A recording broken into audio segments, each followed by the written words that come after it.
Hello बच्चों, let's read this question. Question says 1 gram of a non-electrolyte solute whose molar mass is 250 gram per mole was dissolved in 51.2 gram of benzene. If the freezing point depression constant Kf of benzene is 5.12 Kelvin kilogram per mole, the freezing point of benzene will be lowered by option A 0.3 K, option B 0.5 K, option C 0.4 K, option D 0.2. तो यहाँ पर हमें क्या दिया हुआ है, हमें दिया हुआ है डिप्रेशन इन फ्रीजिंग पॉइंट. सबसे पहले हम लिखेंगे हमारा की concept and the key concept is depression in freezing point. और डिप्रेशन इन फ्रीजिंग पॉइंट क्या है? This is a part of a colligative properties. Depression in freezing point, और फ्रीजिंग पॉइंट डिप्रेशन को हम किससे रिप्रेजेंट करते हैं? हम रिप्रेजेंट करते हैं डेल्टा टी एफ से.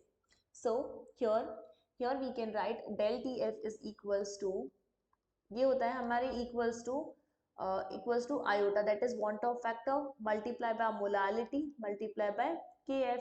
तो अब मोलालिटी को हम कैसे लिख सकते हैं? Delta T F is equals to i multiply by weight of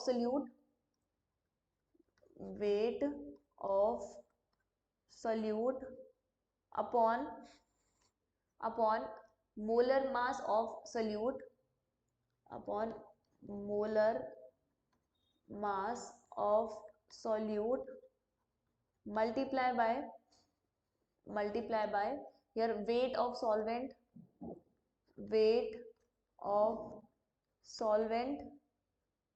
multiply by 1000. So this is the formula of del TF multiply by KF also. So here KF. अब हमारे पास जो वैल्यूज दी हुए हैं वो वैल्यूज हम यहाँ पे सब्स्टिट्यूट कर सकते हैं. तो यहाँ पे जो ये आई है ये वांट ऑफ फैक्टर है, और हमारे पास जो सोल्यूट है वो नॉन इलेक्ट्रोलाइट है. तो नॉन इलेक्ट्रोलाइट के लिए the value of van't Hoff factor is equals to 1 multiply by weight of solute दिया हुआ है हमें 1 gram. So 1 upon molar mass of solute is 250 grams. So 250 multiply by, here it is dissolved in 51.2 gram of benzene. So 51.2 multiply by here 1000 and the value of Kf is 5.12. अब हम यहाँ पे इसको solve करेंगे.